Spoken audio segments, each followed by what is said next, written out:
عليه وسلم وشر الأمور محدثاتها وكل محدثة بدعة وكل بدعة ضلالة وكل ضلالة في النار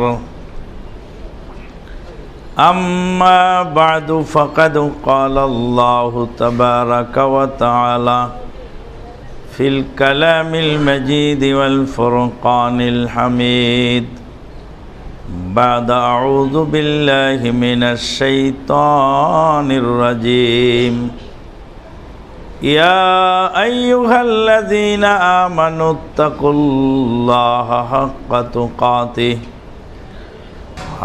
تقاته ولا تموتن إلا وأنتم مسلمون يا أيها الناس اتقوا ربكم الذي خلقكم من نفس واحدة وخلق منها زوجها وبث منهما رجالا كثيرا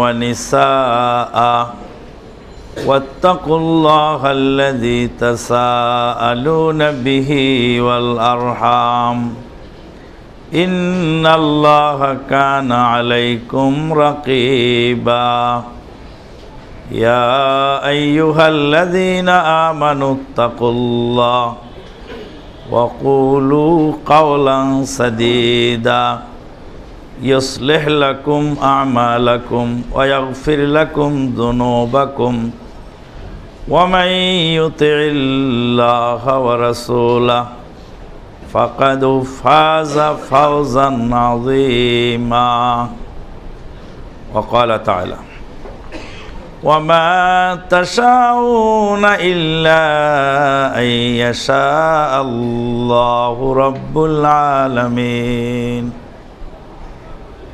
وقال النبي الأمين صلى الله عليه وسلم أن تؤمن بالله ورسوله واليوم الآخر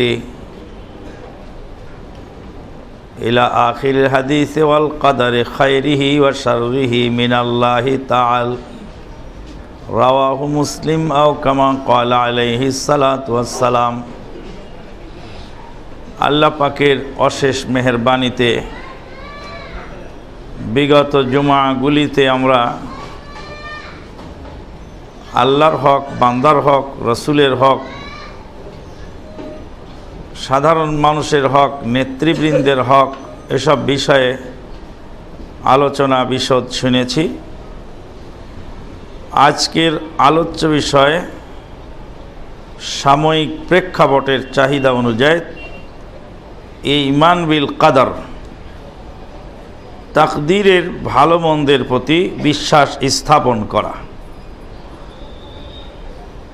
আন তুমিনা বিল কাদরি খাইরিহি ওয়া শাররিহি মিনাল্লাহি তাআলা, তুমি বিশ্বাস রাখবে যে তাকদীরের ভালো এবং মন্দ উভয় ফয়সালা আল্লাহর তরফ থেকেই হয়। আল্লাহ পাক এই মর্মে বলেন ওয়ামা তাশাউনা ইল্লা আন ইয়াশা আল্লাহু রাব্বুল আলামিন, তোমরা যা চাও তা চূড়ান্ত ফয়সালা রূপদান করে না, চূড়ান্ত ফয়সালায় পৌঁছে না। আল্লাহ যা চান ওইটাই চূড়ান্ত ফয়সালায় পৌঁছে যায়।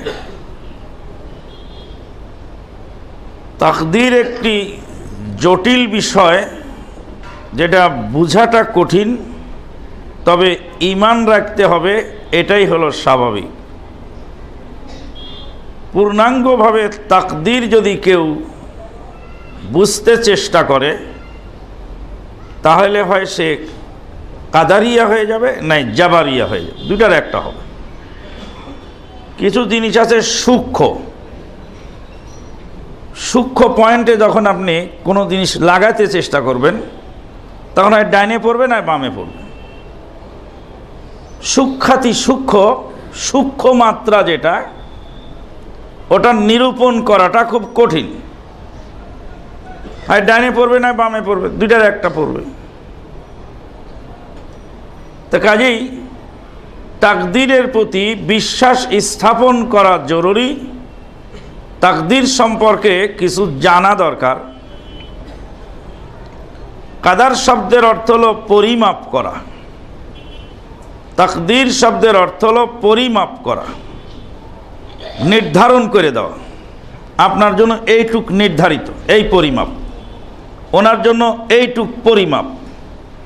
এক একজনের জন্য এক একটা পরিমাপ নির্ধারণ করাকে কাদার বলা হয়। তাকদীরের স্তর হলো চারটি। এক নম্বর হলো আল ইলম, আল্লাহ পাকের জ্ঞান অনাদি অনন্ত। আল্লাহ পাক সেই জ্ঞানের ভিত্তিতে, আল্লাহ পাকের জ্ঞান অনাদি অনন্ত, অনাদি অনন্ত জ্ঞানের ভিত্তিতে আল্লাহ পাক একটা পরিমাণ নির্ধারণ করেন, একটা ইরাদা করেন, ইচ্ছা করেন। একটা হলো আল্লাহর ইলম, জ্ঞান, তারপরে আল্লাহর ইচ্ছা, ইরাদাতুল্লাহ আল কাউনিয়া ওয়াল কাদারিয়া ওয়াশ শারঈয়া আদ-দীনিয়া। আল্লাহর ইচ্ছা, শরীয়ত ভিত্তিক আল্লাহর ইচ্ছা, জাগতিক ইচ্ছা। ইচ্ছা আল্লাহর দুই প্রকার, একটা হলো শারঈ ইচ্ছা আর একটা হলো জাগতিক ইচ্ছা। আল্লাহর শারঈ ইচ্ছা হলো যে সব বান্দা হেদায়েত প্রাপ্ত হয়ে যাক আর সবাইকে আল্লাহ জান্নাত দেন, এটা হলো আল্লাহর শারঈ ইচ্ছা। জাগতিক ইচ্ছা হলো যারা পাপিষ্ঠ তারা জাহান্নামে যাবে আর যারা নেককার তারা জান্নাতে যাবে। তিন নাম্বার হলো আল কিতাবা, আল্লাহর এলেমে যা ছিল আল্লাহ সেটা করার ইচ্ছা করলেন, ইচ্ছা করার পরে সেটাকে আবার লিখে নিলেন।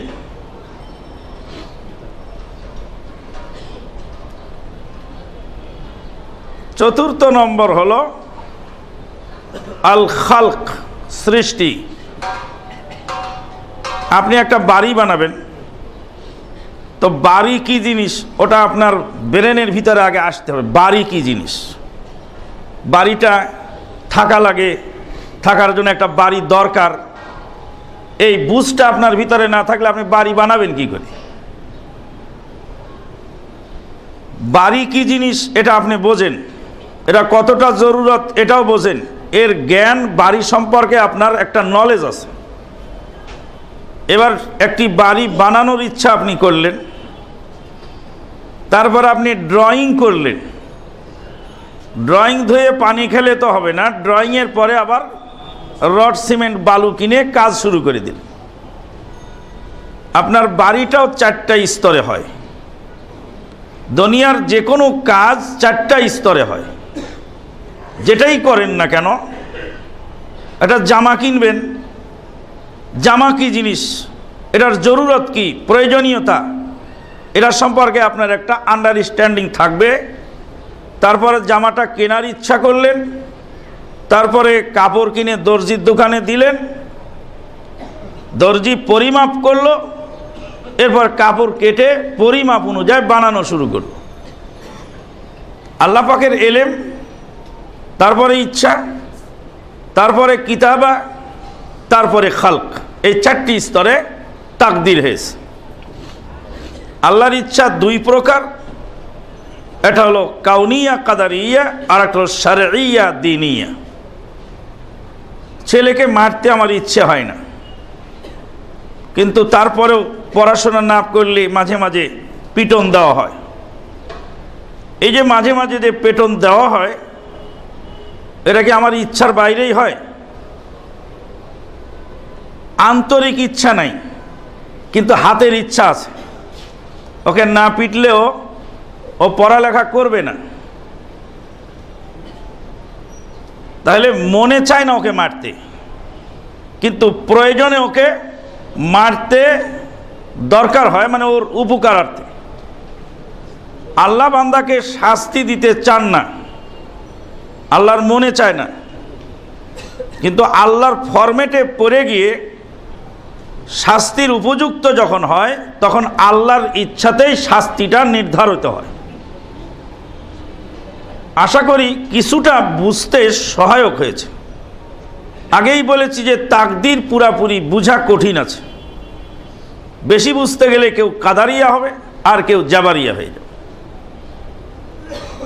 আল্লাহ রাব্বুল আলামিন বলেন, ওমা তাশাউনা ইল্লা আইয়াশা আল্লাহু রাব্বুল আলামিন।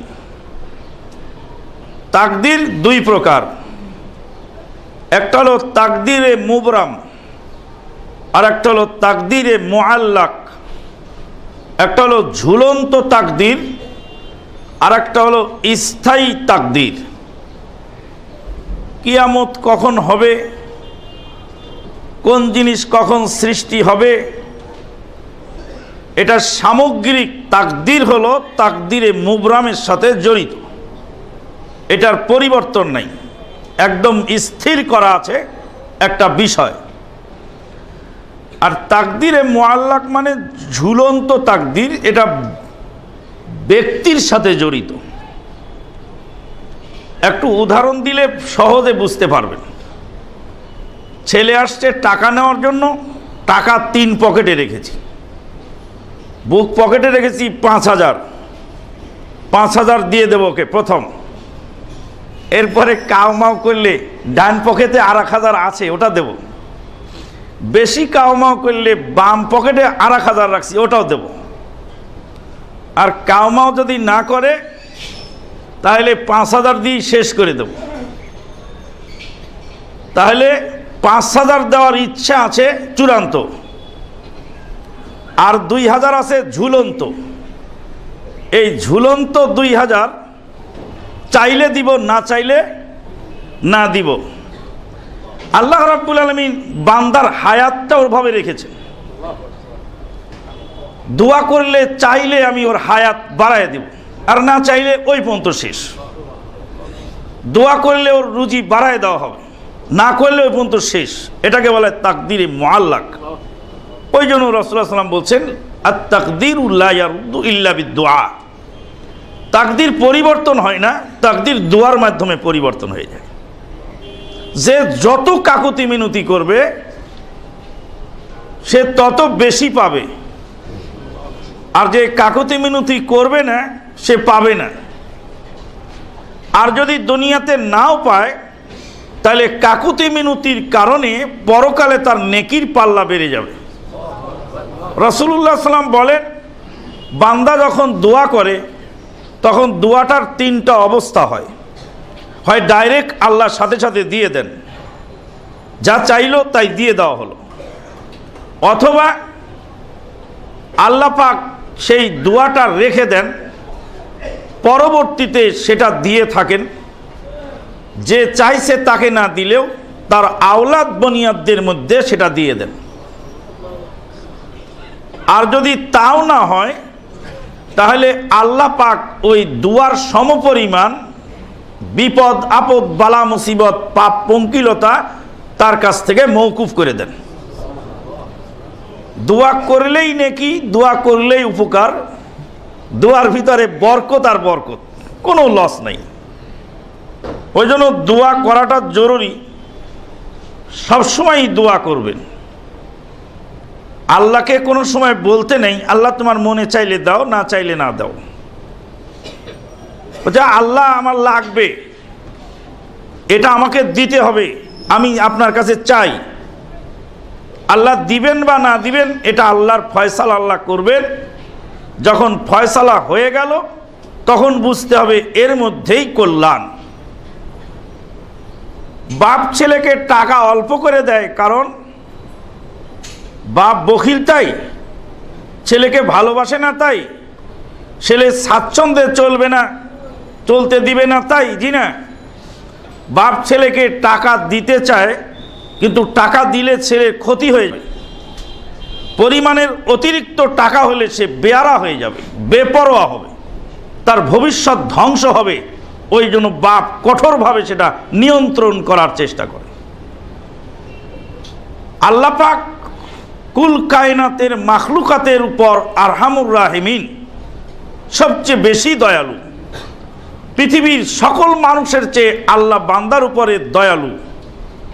আল্লাহর দয়ার তাকাজা, আল্লাহর দয়ার চাওয়া পাওয়া হলো যে বান্দাকে আল্লাহ পাক দিবেন অল্প অল্প, যাতে তার কল্যাণ ও উপকার আসে, যাতে তার ক্ষতি না হয়। বলছিলাম তাকদীরের কথা। নবী সাল্লাল্লাহু আলাইহি সাল্লাম বলেন, আনতুমিনা বিল কাদারি খায়রিহি ওয়া শাররিহি মিনাল্লাহি তাআলা। তাকদীরের ভালো মন্দের প্রতি তুমি বিশ্বাস স্থাপন করবে। ভালোটাও আল্লাহর পক্ষ থেকে আসে, খারাপটাও আল্লাহর পক্ষ থেকে আসে। যেটুকু খারাপই আসে বড় খারাপি থেকে বাঁচার জন্য হয়। আর একটু উদাহরণ দিলেই সহজে বুঝতে সহজ হয়ে যাবে। একটা লোক রেল লাইনের উপর দিয়ে হেঁটে যাচ্ছে, হঠাৎ করে রেলগাড়ি আসতেছে। একে সরতে বললে সরার সময় জুটবে না, এক জোরে এক ধাক্কা মেরে ফেলে দেওয়া হলো। এমন এক ধাক্কা দিল যে গড় গড় গড় গড় করে গড়তে গড়তে রেল লাইনের নিচে পাথরের আঘাতে শরীর ক্ষত বিক্ষত হয়ে গেল। কঠিন বিপদ থেকে বাঁচার জন্য এই ধাক্কাটা তাকে মারা হলো। শরীরের জায়গায় জায়গায় ক্ষত বিক্ষত হয়ে গেছে, কিন্তু তার জীবনটা বেঁচে গেছে। আল্লাহ রাব্বুল আলামিন বান্দাকে ওইভাবে ধাক্কা দিয়ে সাময়িক ক্ষতিগ্রস্ত করে আল্লাহ রাব্বুল আলামিন স্থায়ী ক্ষতির হাত থেকে তাকে হেফাজত করেন। ওই জন্য রাসূলুল্লাহ সাল্লাল্লাহু আলাইহি সাল্লাম বললেন, আনতুমিনা বিল কাদারি খায়রিহি ওয়া শাররিহি মিনাল্লাহি তাআলা। তুমি বিশ্বাস রাখবে যে আল্লাহ পাকের তাকদীরের ভালো মন্দের ফয়সালা আল্লাহর হাতে। আল্লাহ পাক চূড়ান্ত ফয়সালাকারী। তাকদীরের সাথে আমল করতে হবে। আমল না করলে তাকদীরের ফলাফল বোঝা যাবে না। আল্লাহ পাক বলেন, ইমালু আলা দাউদা শুকরা। হে দাউদের পরিবার, তোমরা আমল করে আল্লাহর শুকরিয়া আদায় করো। সাহাবায়ে কেরামগণ যখন রাসূল সাল্লাল্লাহু আলাইহি সাল্লামকে জিজ্ঞাসা করলেন যে আমরা কি তাকদীরের উপরে বিশ্বাস করব নাকি আমলও করব? রাসূলুল্লাহ সাল্লাল্লাহু আলাইহি সাল্লাম বলেন, ইমালু কুল্লু মুয়াসসিরিন লিমা খুলিকালা। তোমরা আমল করে যাও, যেই জন্য তাকে সৃষ্টি করা হয়েছে সেটা তার জন্য সহজ হয়ে যাবে। সাহাবায়ে কেরামগণ জিজ্ঞাসা করলেন, হে আল্লাহর নবী, আমরা কি উটটাকে বেঁধে দেব নাকি আল্লাহর উপরে ভরসা করব? তাকদীরের উপরে ভরসা করেই থেকে যাব নাকি উটটাকে বেঁধে দেব? রাসূলুল্লাহ সাল্লাল্লাহু আলাইহি সাল্লাম বললেন, ইকিল বাইরাকা ওয়া তাওয়াক্কাল আলাল্লাহ। তোমার উটকে তুমি আগে বাঁধো, তারপরে আল্লাহর উপরে ভরসা করো। তাহলে আমল করতে হবে, আমলের পরে তাকদীরের ফয়সালা হবে। আল্লাহ পাক এ মর্মে বলেন, ওয়ালাইসা লিল ইনসানি ইল্লা মা সা। মানুষ যা চেষ্টা করে, চেষ্টার বাইরে কি সে কিছু পেতে আশা করে? চেষ্টার বাইরে কি কিছু পায়? আয়াত থেকে বোঝা গেল চেষ্টা করা জরুরি, চেষ্টা না করলে পাওয়া যাবে না। আল্লাহ রাব্বুল আলামিন রুজিদাতা, আল্লাহ রাব্বুল আলামিন হায়াত দাতা। রুজির জন্য, হায়াতের জন্য, হেদায়েতের জন্য, ভালোভাবে দুনিয়ায় চলার জন্য আপনাকে আমাকে চেষ্টা করতে হবে। আল্লাহ পাক যে আয়াতে বললেন ওয়ামা তাশাউনা ইল্লা আন ইয়াশা আল্লাহু রাব্বুল আলামিন, ওয়ামা তাশাউনা, তোমরা যা কিছু চাও তা হয় না, তোমরা যা কিছু চাও তা হয় না। এই আয়াতের এই অংশে বোঝা গেল যে বান্দাও কিছু চায়, বান্দারও চাওয়ার ক্ষমতা আছে, বান্দাকেও আল্লাহ পাক ইচ্ছা শক্তি দিয়েছেন। ওয়ামা তাশাউনা, তোমরা যা চাও সেটা হয় না, ইল্লা আন ইয়াশা আল্লাহু রাব্বুল আলামিন। তাহলে আল্লাহরও মাশিয়াত আছে আর বান্দারও মাশিয়াত আছে। আল্লাহ এবং বান্দা দুইজনেরই চাওয়া আছে। বান্দা চাইবে, আল্লাহ চাবেন, আল্লাহর বান্দার চাওয়ার সমন্বয় হবে, বান্দার চাওয়াটা আল্লাহর চাওয়ার অধীনস্থ, তাবেদার। বান্দার চাওয়া চূড়ান্ত নয়, আল্লাহর চাওয়া চূড়ান্ত, তবে বান্দাকে চাইতে হবে। অন্য আর একটা হাদিসে আরো ক্লিয়ার করছেন আল্লাহ পাক। আল্লাহ পাক বলছেন, আমার যে বান্দা আমার কাছে এক বিগত আধ হাত পরিমাণ এগিয়ে আসে, আমি তার দিকে এক হাত পরিমাণ এগিয়ে যাই। যে আমার দিকে এক হাত পরিমাণ এগিয়ে আসে, আমি তার কাছে 2 হাত পরিমাণ এগিয়ে যাই।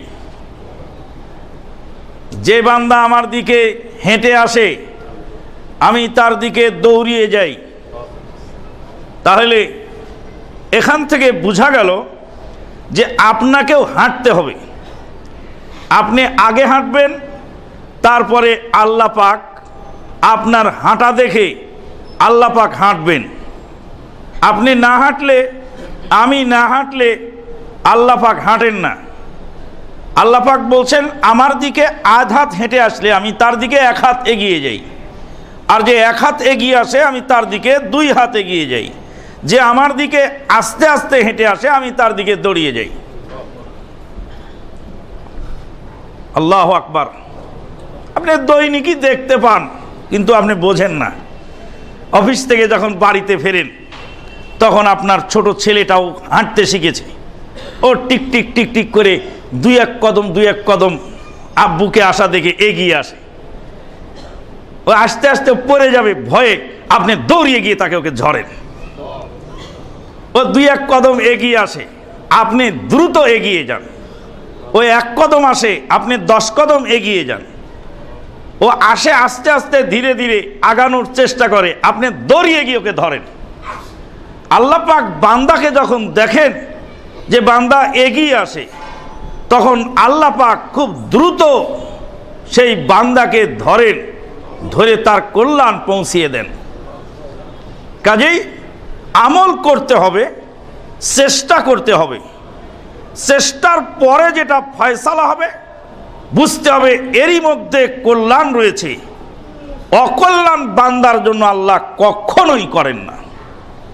সর্ব অবস্থায় আল্লাহর আযাব গজবে নিপতিত ব্যক্তিরাও বান্দার কল্যাণের জন্য আল্লাহ পাক বান্দাকে আযাব দিয়ে থাকেন। এর মধ্যেই বান্দার কল্যাণ রয়ে গেছে। তাহলে একটা লোক যে মারা গেল, ডাকাত, দুর্ধর্ষ ডাকাত গুলি খেয়ে মারা গেল, এই লোকটার আবার কি করলেন? এই লোকটা মরে গেছে তাড়াতাড়ি, অল্প পাপ নিয়ে দুনিয়া থেকে বিদায় হয়ে গেছে। 40 বছর বয়সে সে অনেকগুলি অন্যায় কাজ করে ফেলেছে, অনেক মানুষের গায়ে হাত তুলেছে। 40 বছরে আল্লাহ পাক তাকে দুনিয়া থেকে উঠিয়ে নিয়ে গেলেন। এই এত বড় দুষ্কৃতি যদি 90 বছর পর্যন্ত বেঁচে থাকে, তো লক্ষ লক্ষ হত্যার পাপ নিয়ে তাকে দুনিয়া থেকে বিদায় হতে হতো। এটার মধ্যেও কল্যাণ আছে। আল্লাহ পাক তাই বলেন যে বান্দা, আল্লাহ পাক বান্দার জন্য যা ফয়সালা করেন, আল্লাহ পাক বলেন ওয়ামা আসাবাকুম মিন মুসিবাতিন ফাবিমা কাসাবাত আইদিকুম ওয়া ইয়াফু আন কাসীর। ওয়ামা আসাবাকুম মিন মুসিবাতিন, তোমাদের কাছে যে কোনো ধরনের মুসিবত আসে, ফাবিমা কাসাবাত আইদিকুম, যা তোমাদের হাতের কামাই, ওয়া ইয়াফু আন কাসীর, অধিক পরিমাণ ক্ষমা করেন আর কিছু পরিমাণ দিয়ে থাকেন। অন্য আয়াতে আল্লাহ পাক বলছেন যাহারাল ফাসাদু ফিল বাররি ওয়াল বাহর বিমা কাসাবাত আইদিন নাস। যাহারাল ফাসাদু ফিল বাররি ওয়াল বাহর, জলস্থলে ফিতনা ফাসাদ ছড়িয়ে পড়েছে, বিমা কাসাবাত আইদিন নাস, যা মানুষের হাতের কামাই। মানুষের হাতের কামাই স্বরূপ আল্লাহ পাক কিছু দিয়ে থাকে, আর কিছু আসে পরীক্ষার জন্য। পরীক্ষা হয় ইমানদারের জন্য, আর পাপিষ্ঠর উপর আসে গজব। আল্লাহ পাক বলেন ওয়ালানাবলুওয়ান্নাকুম বিশাইইম মিনাল খাউফি ওয়াল জু'i ওয়া নাকসিম মিনাল আমওয়ালি ওয়াল আনফুসি ওয়াস সামারাত وبشر الصابرين الذين إذا أصابتهم مصيبة قالوا إنا لله وإنا إليه راجعون أولئك عليهم صلوات من ربهم ورحمة وأولئك هم المهتدون আল্লাযীনা ইযা আসাবাতহুম মুসিবাহ, যখন তাদের উপরে যে কোনো ধরনের মুসিবত আসে। মুসিবাতুন ইসমে নাকেরা, আরবি ব্যাকরণে বলে ইসমে নাকেরা, অনির্দিষ্টবাচক বিশেষ্য। অনির্দিষ্টবাচক বিশেষ্য দিয়ে আল্লাহ পাক প্রমাণ করলেন কোনো নির্ধারিত মুসিবত নয়, যে কোনো ধরনের মুসিবত আসে। ধর্মীয় মুসিবত, অর্থনৈতিক মুসিবত, দুনিয়াবী মুসিবত, রাজনৈতিক মুসিবত, সামাজিক মুসিবত, পারিবারিক মুসিবত, ব্যক্তিগত মুসিবত, সামাজিক মুসিবত, সামগ্রিক মুসিবত, যে কোনো মুসিবত আসে। ক্বালু ইন্না লিল্লাহ, নিশ্চয়ই আমরা আল্লাহর। সেদিন একজন লোক বললেন যে পিস টিভি বন্ধের প্রস্তাব এসেছে। তা আমি জবাব দিলাম, আমরা আল্লাহর ক্ষেতের কামলা, আমরা আল্লাহর ক্ষেতের কামলা বেশি। আমাদের নিজের কোনো ক্ষেত নাই, নিজের কোনো কর্মস্থল নাই, আমরা আল্লাহর ক্ষেতের কামলা, আমরা আল্লাহর ক্ষেতের মজুর।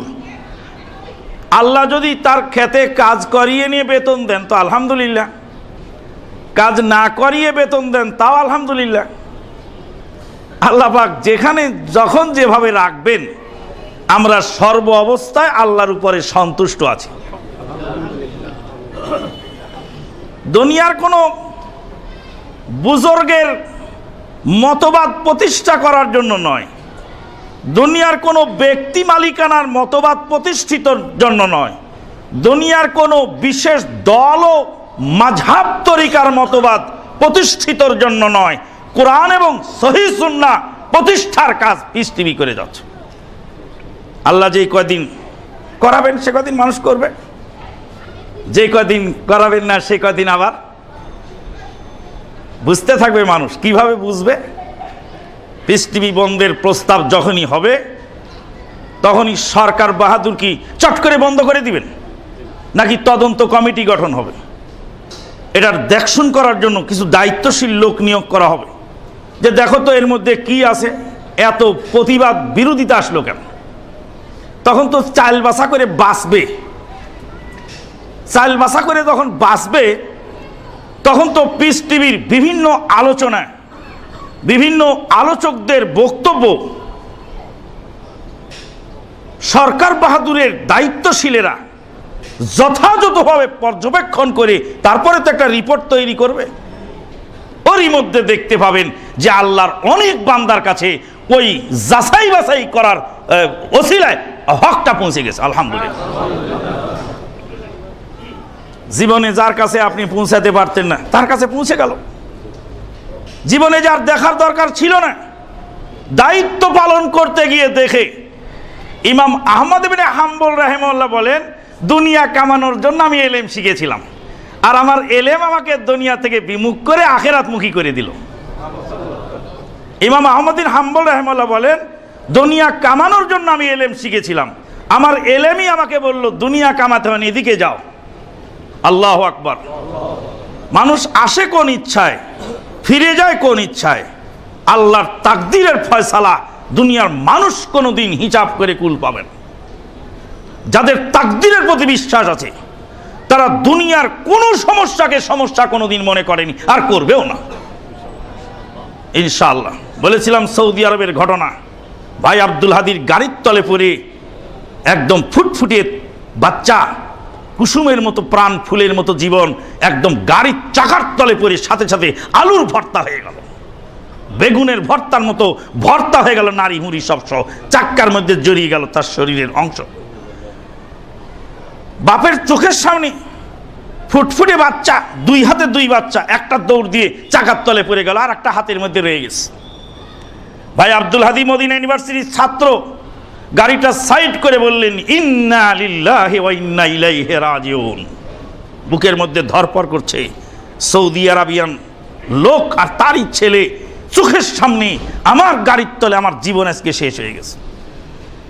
আরাবিয়ান লোকটি এসে বুকে জড়িয়ে ধরে বলছে, ভাই তুমি মনে কষ্ট নিও না, লা তাখাফ ওয়া লা তাহজান, চিন্তা করো না, ভয় করো না, আমার অনেকগুলি সন্তান আছে, সবগুলি সন্তান বেঁচে আছে। আমি হাদিসে পড়েছি, কারো যদি নাবালক সন্তান মারা যায়, আল্লাহ পাকের দরবারে ওই সন্তান তার পিতামাতাকে ধরে জান্নাতে নিয়ে যাবে। আল্লাহর কাছে বলবেন, হে আল্লাহ, আমার বাপ মাকে ছোটকালে আমি হারিয়েছিলাম, আমার বাপ মাকে সুপারিশ করে জান্নাতে নেওয়ার জন্য অধিকার তোমার কাছে চাই। আল্লাহ পাক অধিকার দেবেন। ছেলে তো অনেকগুলা দুনিয়াতে আছে, একটা ওপারে পাঠানো দরকার ছিল জান্নাতের জন্য, সুপারিশের জন্য। ওটা কি করে পাঠাই, কিভাবে যায়, আজকে এটা চূড়ান্ত ফয়সালা আল্লাহর তরফ থেকে হয়ে গেল।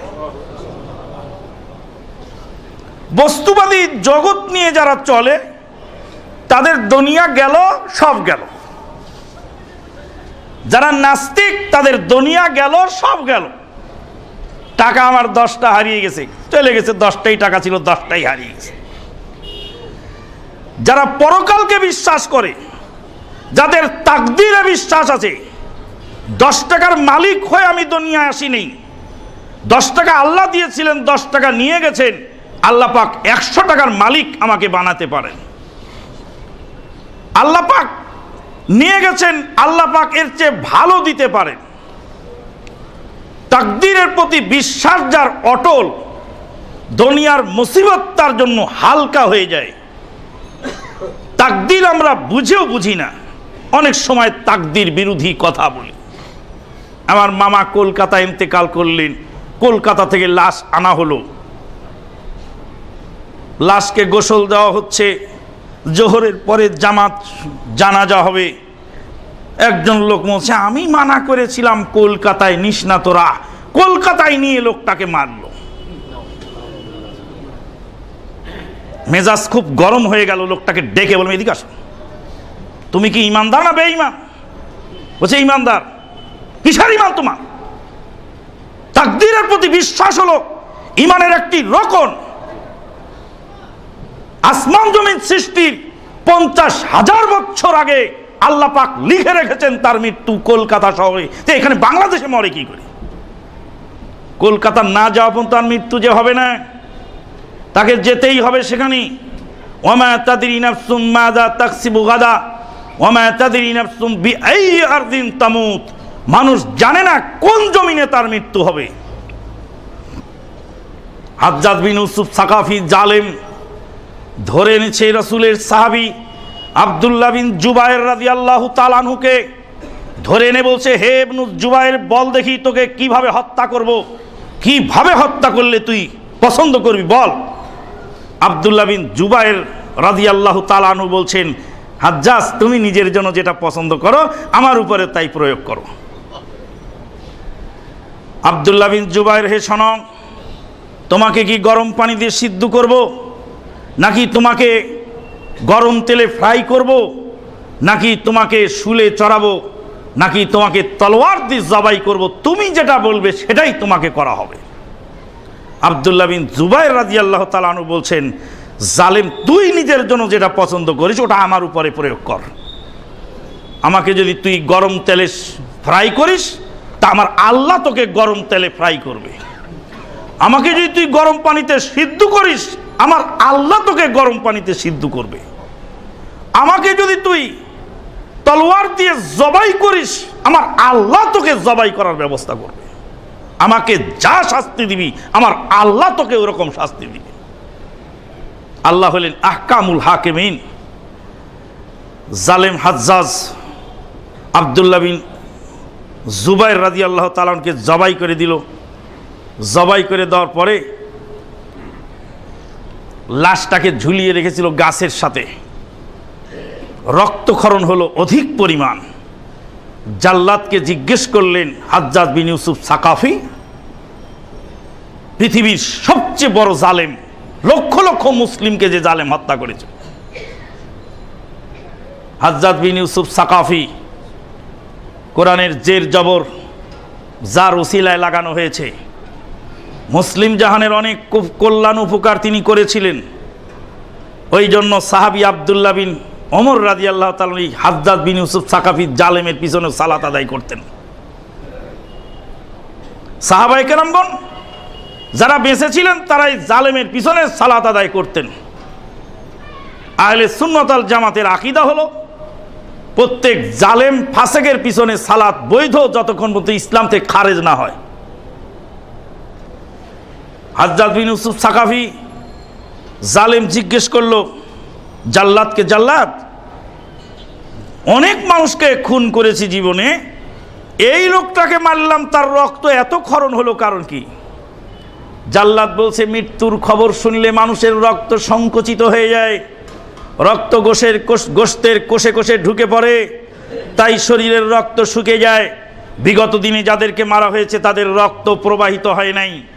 আব্দুল্লাহ বিন জুবায়ের এমন এক নির্ভীক সাহাবী ছিলেন যে তাকে জবাই করা হয়েছে, তার রক্ত সংকুচিত হয়নি এক বিন্দু।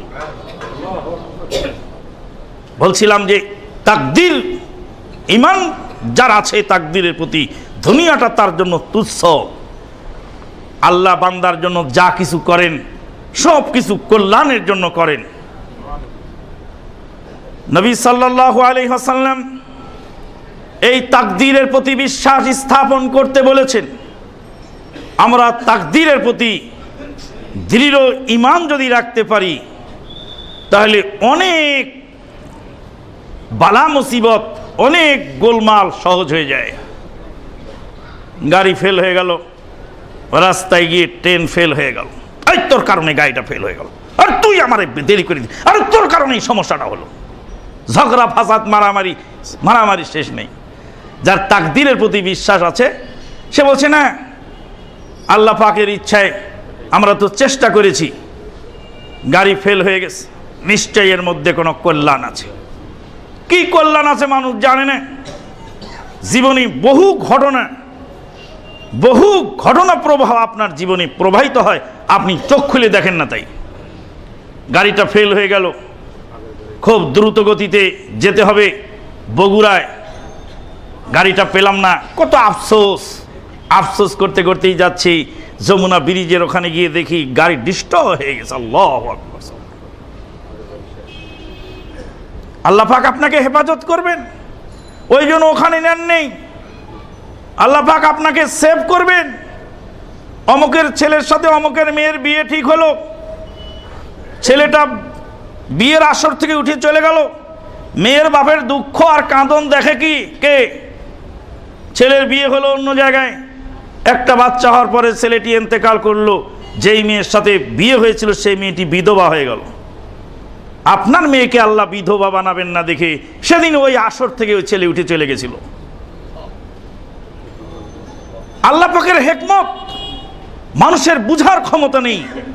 ওই জন্য তাকদীরের ফয়সালাকে অকপটে মেনে নেওয়া প্রত্যেক ঈমানদারের ঈমানি দায়িত্ব। আল্লাহ পাক আমাদেরকে তাকদীরের ফয়সালাকে অকপটে মেনে নেওয়ার তৌফিক দান করুন। আল্লাহুম্মা আমিন। ওয়া আখিরু দাওয়ানা আনিল হামদুলিল্লাহি রাব্বিল আলামিন।